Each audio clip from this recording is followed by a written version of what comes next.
All right, good afternoon, ladies and gentlemen. I know that post-lunch is always a challenging, so that's why I thought let Mohanji take that challenge. Yeah.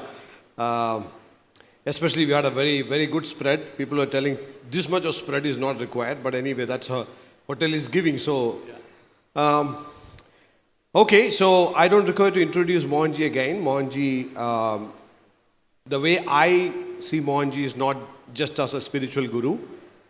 Um, he's a very, very practical person. I've seen many spiritual gurus, but two things I've seen that completely makes Mohanji different from most of the other people or rather the spiritual gurus. One is that the practical sense or the practical wisdom. And second thing is availability. He's accessible. It's not like, keeping a distance from people. So these are the two things I have always seen that it's simply amazing whenever I communicate with Mohanji. And he runs a very, very tight schedule because he has got ashrams in almost all part of the world.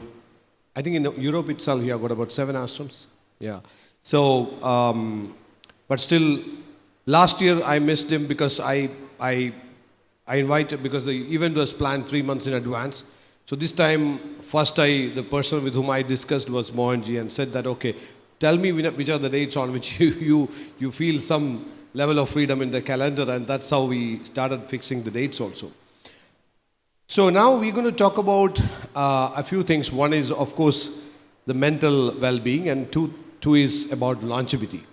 Because longevity is a hot topic, so we'll talk about that too. On mental well-being, I think, a person who has been practicing mental well-being for years together and helping a lot of people to practice mental well-being, no one else can give some tips about those elements, which he already has shared in the morning. If you look at it, I was keenly listening where he was talking about the world you are carrying with you. That itself is a piece of, wisdom.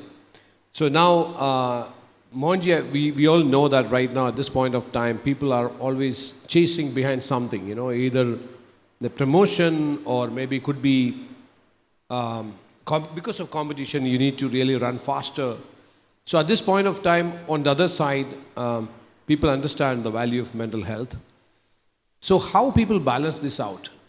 I'm talking about not the kind of people who are kind of elevated like you, the normal people who are actually behind, I want to prove something, I want to prove something in my life. I really want to make my business profitable. So at the same time, I know that I need to have a balanced mind. So what's your take on this? Thank you. Thank you for having me back. Two things. One is clarity. And clarity should be rooted in purpose. What you really want to do, that should be very clear. The scope of activity. Secondly, that lack of ownership.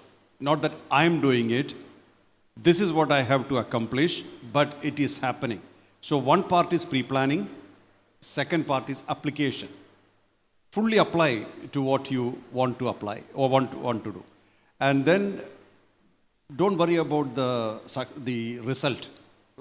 Your full potential is put with clarity. 80 out of 100 times or 90 out of 100 times, it will be successful. Is that what we call as detachment? Detachment is a state that comes to you when you are in perfect awareness that you do not own anything. Okay. Means you are not in charge of anything. It's happening through you.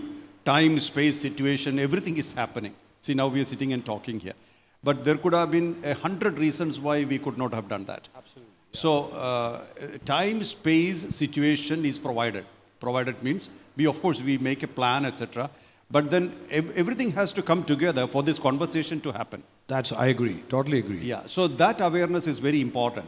So our effort should be with clarity and full presence of mind that particular activity. Then leave it. See, on one side, we, especially in the professional success and also in business success, people are being trained to set goals. Yes. And go behind the goals. And on the other side, we are talking about detachment. So isn't there a contradiction? No, setting goals is to set a discipline. See, if you do not know where you're going, then you can't reach there.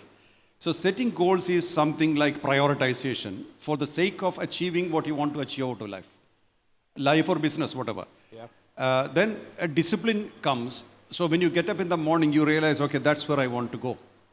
Then you're walking towards it step by step to reach there. There could be distractions, there could be various things. But if you have discipline and determination, you can counter any distraction. Distraction is a sure thing. There will be distractions. But if you are clear, oh, this is where I want to reach, I may take a bit of detour, but again, I know where I want to go. So, like you're going in one direction from here to Abu Dhabi, but you stop at a station, petrol station, to have some food or petrol. That is not considered as it's a bit of delay, but it's not end of the journey. So, if you setting a goal is very important, especially after making sure what you want to achieve out of life. 80 out of 100 times people do not know what they want out of life. I agree. You know, the success story we talk about is a child is born, education. After education, a job. After a job, get married and have children, a house, a car. This is what we call a success. Yeah. That is, any sheep can achieve it. That is not success. What you want out of life from your blood or your own willpower, that is success. You know, and according to me, there are two types of people who are very successful. One type of people wanted nothing from earth.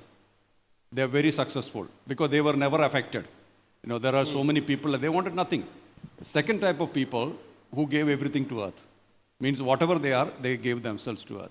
These two people walked away free, lived free, died free. That's interesting, yeah. Yeah. Yeah, that's interesting.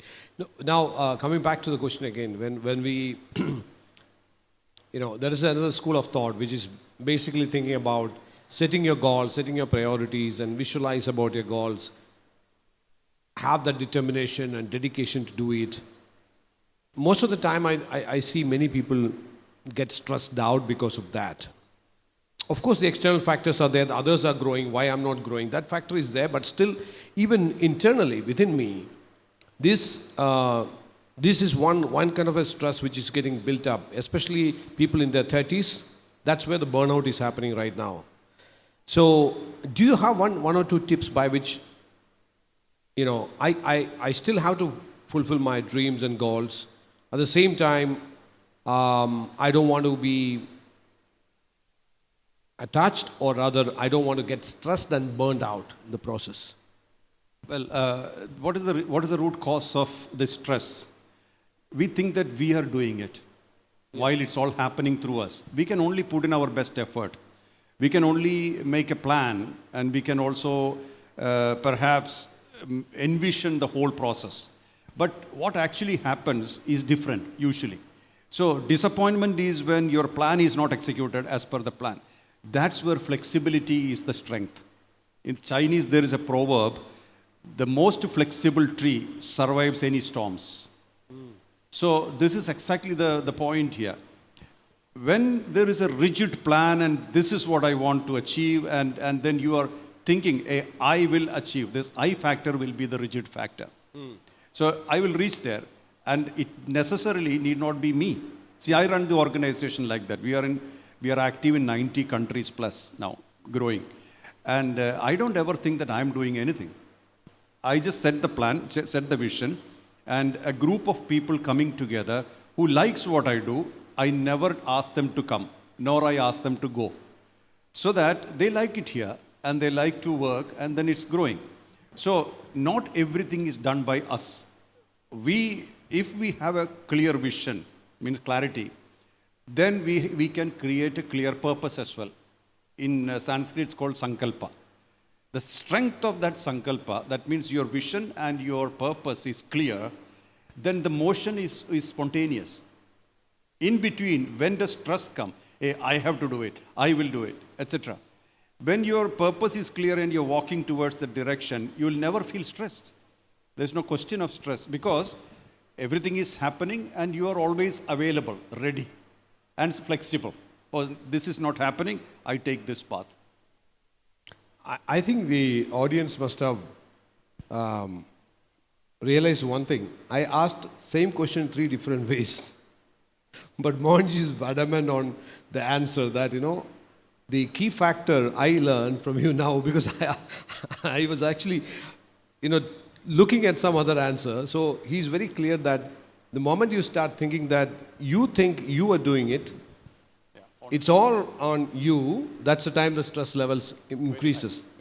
So that maybe could be something which we call it as too much of attachment. Yeah, actually, this is a wrong understanding.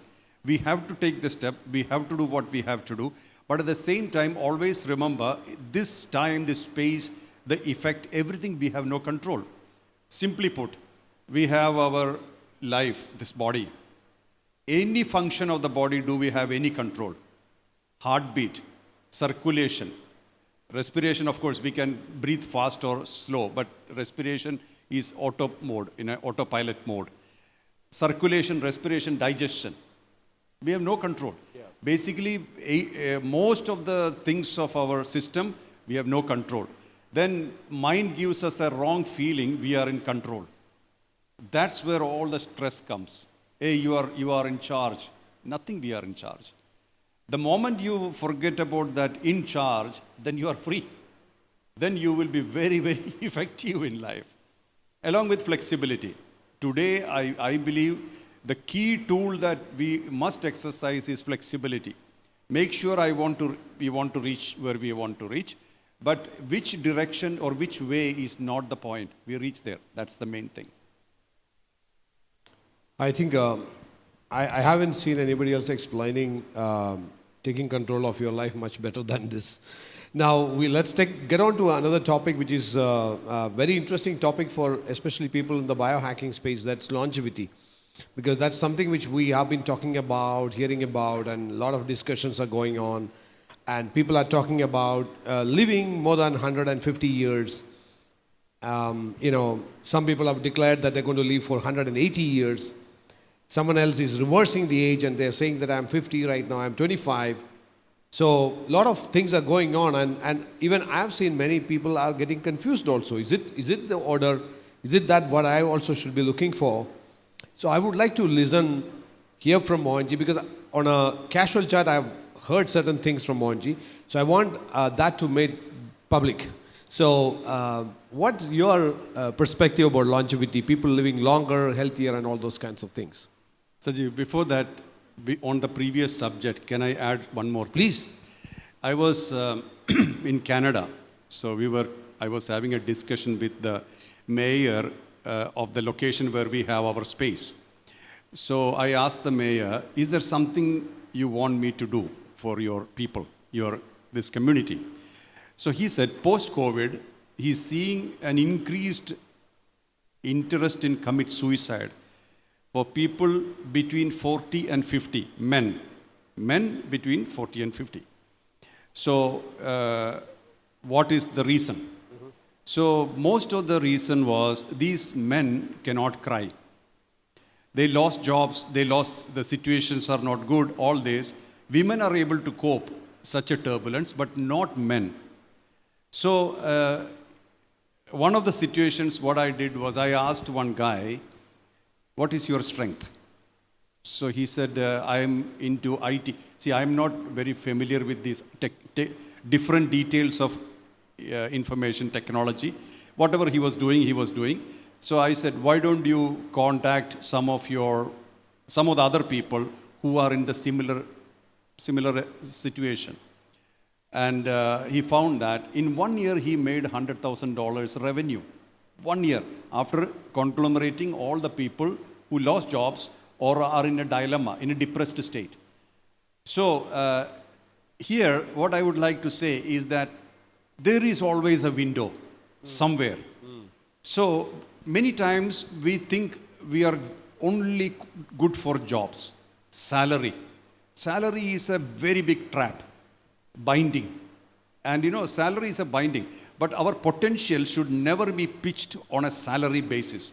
Salary is good for stability to start with, but always understand you are well above salary, well above anything. And then if you can find the birds of the same feather, you will definitely attain success. And I always believed, and still believe, and I practiced it also, that if you have purpose, clarity of purpose, depression is impossible. The secret medicine for depression is clarity of purpose. If you are clear what you want, you are self-inspired. If you are self-inspired, failure is not a problem. Failure is another lesson. You know, it always helps you to fine-tune. So many times people get stuck about this mental health I'm talking about. Second aspect, traumas of the past. Many times when people go through counseling, they increase their trauma because all of us have gone through some situations which are not good in the past. How much will you carry? When I lost my daughter in a road accident, there are so many people come, and what do? They pull you down further and further into a self-pity mode. Of course, it was very painful. It was huge tragedy, very painful. I had no clue what to do. But the sympathizers, what they do is to pull you down further. And it is not a very interesting thing to explain to all the people who come there to sympathize with you. It paralyzes you. What I did, thank you. As soon as I could, after the ceremony, the funeral, etc., I left for Himalayas, not to search for spiritual peace. I left for Himalayas to stay away from these sympathizers. And then, when I reached Himalayas, what I really liked was, nobody cared about me. Nobody asked me who you are, what's your salary, where are you coming from. It's such a big relief. And I don't have to display my sorrow. And what I did was, I converted my pain to purpose. In my daughter's name, I started an organization. This is in 31 countries now. Hundreds and thousands of people are benefited. Not because I am great. You know, I am as good as you are or everybody else. I have no special power. But what I thought was, why do we sit on a pain? Why don't we convert that pain to a purpose? Maybe I can get out of it this way, or at least some people will be benefited. So, what I mean to say is that when we entertain a trauma longer and longer, in a micro or macro way, it is paralyzing you, demotivating you, diminishing you. So we must always remember, leave the past in the past. A thing that happened in a particular time should stay in that time, not in this time. This is another day, another situation, another opportunity, completely another experience. Let us have that freshness. That will keep you young. So why I told these two scenarios are because instead of we theorizing things, one thing we put in practice, that is what transforms us. Otherwise, we are living in illusion, theories, and also we try to sell that to other people, which will never work. One thing we must always remember, world has eyes to see. They can see the truth. We must never think that whatever we say, the world will believe. World will only believe what we do, what we are, not what we say. Just like children, small children at home, they never believe whatever you teach them, but they believe whatever you do, and they follow that. The world is exactly like that. Whatever we do, whatever we are, that the world notices. World follows that. Whatever we say has no value. That's why I don't believe in too many speeches, but I believe in putting it in practice and showing to the world or living it so that the world can see. That is probably by one reason why there are people connecting, and mostly youth are connecting because youth are more practical. So this I said because mental health is a thing which we can help ourselves, honestly. Other people can probably hold your hand until you learn to walk, but who really helps? And also we should never have the illusion that other people care about you or they are worried about you. They have their business. Nobody cares. I experienced that also in life. When I was in a very bad shape after my daughter's death and so many things happened in life, everything was calamity. That time nobody wanted to take my call. Today the whole world is waiting. This difference is because I only believed in myself, and only you can pick yourself up. Nobody else can. And if you believe that a savior is coming, you are in illusion. Sorry to be very blunt, but this is the final truth. No, I think that's that gives a complete all big spectrum about the mental health. So though we are almost close to the time, but still I just want your perspective about longevity, because that's something which people are right now behind. So how do you what is your perspective about when we talk about longevity? Maybe in a short. Yeah, I'll give you the short methods from the state of desire and fulfillment to the state of complete detachment in 6, 7. First level, for everybody, we have a desire, we fulfill it, we have satisfaction. Mind is at rest for some time. Next level, when we are deeply connected, getting deeper connection with ourselves, we have a desire, but we don't really care about the fulfillment. Like, for example, I have a desire for a coffee, but I say it's okay. If I don't have a coffee, no problem. So the desire is not fulfilled. So the thoughts starts getting weaker. Second level, that means detachment started. Third level, because you're not fulfilling, your thoughts become very, very weak. They say the thoughts are like the people walking in the street, not bothering inside. Fourth level, because you are not fulfilling, the thoughts collapse. When the thought collapses, mind collapses. Thought is the pillar which holds the mind. That collapses. Then you do not go back to the level of desire fulfillment. After that, you're still available, you're still there, but at the same time, you're uncontrolled by your mind because you are not pushed by the thoughts. And please remember, thoughts are projected through the mind. Mind is not the culprit here. We call mindfulness, etc. Mind is just a projector. There is something sitting inside, which are impressions from our experiences, that gets projected to the mind. There's nothing to project, mind is still. In the sixth level, because you are not at all connected to you as a personality, you become in a complete bliss state. This is the state of great masters. And once you come to this level, when you reach a state where you are completely uncontrolled by the mind, you can actually feel every vibration, everything, every cell of your body. And what are you made up of? Elements: earth, water, air, fire, space. These individually we feel. Especially how do you feel when you consume some food? When you consume some food, it starts vibrating differently. Then we understand that's not suitable for me. Means your body talks to you very, very closely.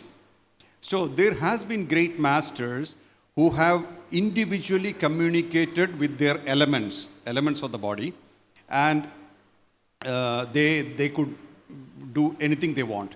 They can stay without food, water, even they can stay meditating under the water with no oxygen. There has been masters, even I had one experience I can tell you, then if I have. I was invited to a function, and I was at that function as the chief guest, and one monk who was sitting in the crowd came up to me, and he told about a particular spiritual master, and he said, I have served him. Means this man has served him. He's no more. He's not in the body. And he said, would you like to come to his tomb? So I said, I wanted to come since a long time, but then I've been not in India, so I couldn't come. So he said, please come. I said, okay, I will make it a point to come. And then before the end of the program, this man came again and spoke to me. And I said, same thing. He said, you are invited, or you please come. I said, I will come. Same thing I replied. But what fascinated us was, see, usually there are many cameras, pictures, everything. Later, I wanted to check about who this man was. He was not in any picture, neither in the crowd, nor when he came and met me, which is impossible, because there were cameras, there were pictures, but this man was completely invisible. I don't know who he was. That is one.